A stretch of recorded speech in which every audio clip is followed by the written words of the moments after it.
না, একটা ভাষণের মধ্যে এডিসি কোনো উল্লেখ নেই। এডিসি একটা 3/4 ল্যান্ড নিয়ে আমাদের ত্রিপুরা রাজ্যের এডিসি, একটা শব্দ নেই। এডিসির উন্নয়নের কথা নেই। এটা তো কাউন্সিল অফ মিনিস্টার্সরাই তৈরি করে ওনার ভাষণ। তো মন্ত্রিসভার যে তৈরি ভাষণ যেটা পাঠ করলেন, এতে আদিবাসীদের উন্নয়ন, এডিসি সংক্রান্ত কোনো বিষয়বস্তুই ছিল না।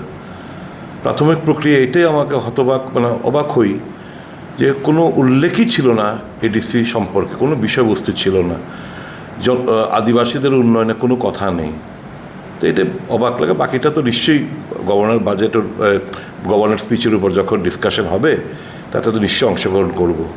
আর যা উনি বলেছেন শুনতে ভালো লাগে, টেবিল চাপড়িয়েছে, কিন্তু বাস্তবে কিছু নেই।